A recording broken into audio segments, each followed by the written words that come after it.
आप काम देते हुए जाए, अपनी गाड़ियों को रोक ले, थोडा गाडी थांबा, दान करा, महाराष्ट्र सरकारला दान करा, मुख्यमंत्री सरकारला दान करा।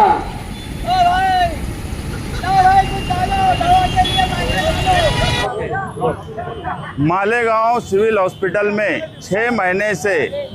मेडिसिन नहीं है, सलाइन नहीं है, यहाँ तक कि अभी जो लेटर पड़ा कि उनके पास ऑक्सीजन भी नहीं है, ऑक्सीजन सिलेंडर भी नहीं है। और मुसलसल 4 महीने से सिविल हॉस्पिटल के जो जिम्मेदार हैं वो सरकार को, मंत्री को, हेल्थ मिनिस्टर को पत्र व्यवहार कर रहे हैं कि हमको दवा की ज़रूरत है, लेकिन उसके बाद भी सरकार दवा नहीं देती। आज सिविल हॉस्पिटल में गरीब लोग इलाज करने के लिए आते हैं। देश की सबसे अमीर महाराष्ट्र सरकार, जिसका बजट 6 लाख करोड़ से ज़्यादा का है, अगर वो सरकार बड़ी बड़ी बातें करती है, लाडली बहन योजना, लाडला भाव योजना, दूसरी कई योजना, लेकिन अगर वो गरीब का इलाज नहीं कर सकती तो ऐसी सरकार को भीख देने का काम मालेगांव शहर समाजवादी पार्टी ने आज आंदोलन के जरिए किया है कि जो भी भीख जमा होंगी वो महाराष्ट्र सरकार के हेल्थ मिनिस्टर को दी जाएंगी कि अगर आपके पास पैसा नहीं है गरीबों के इलाज के लिए, टैक्स लेने के बावजूद भी, तो महाराष्ट्र सरकार महाराष्ट्र में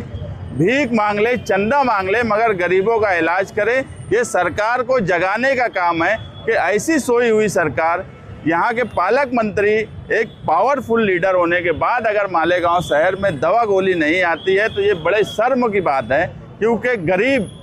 और हेल्थ ये सरकार की सबसे पहली जिम्मेदारी है, उसके बाद बाकी सब जिम्मेदारी होती है। अगर मेडिसिन और दवा नहीं मिलने से कोई मर रहा है तो इससे ज़्यादा शर्मनाक बात सरकार के लिए कुछ नहीं हो सकती। उसके बावजूद भी दवा गोली का इंतज़ाम नहीं कर पाना, एमपी को लेटर दिया गया, एमएलए को लेटर दिया गया, इसीलिए आज हमने एमएलए के नाम पर चंदा दे दो बाबा, एमपी के नाम पर चंदा दे दो बाबा, मंत्री के नाम पर चंदा दे दो बाबा, मगर गरीबों का इलाज करें। और कल भी मैंने कहा था कि अगर 6 महीने से दवा नहीं है तो हमारे यहाँ की एमपी, हमारे यहाँ के एमएलए, हमारे यहाँ के मंत्री अपने 6 महीने का मानधन जो लाखों रुपये की शक्ल में वो ले रहे हैं, वो कम से कम सिविल हॉस्पिटल के जो उनका फंड है जिसमें चंदा दिया जाता है, उन्होंने अपना 6 महीने का फंड उसके अंदर जमा करना ताकि गरीबों का इलाज हो सके। सिर्फ बड़ी बड़ी बातें करना सरकार की तरफ से, बड़ी बड़ी बातें करके सिर्फ ऐसी ही जगह ये काम करेंगे जहाँ पर कमीशन मिले, ठेकेदारी हो, गरीबों का इलाज के लिए इनके लिए कोई पैसे का नियोजन नहीं अगर है तो ऐसी सरकार को हम भीख देकर जगाने का काम करेंगे।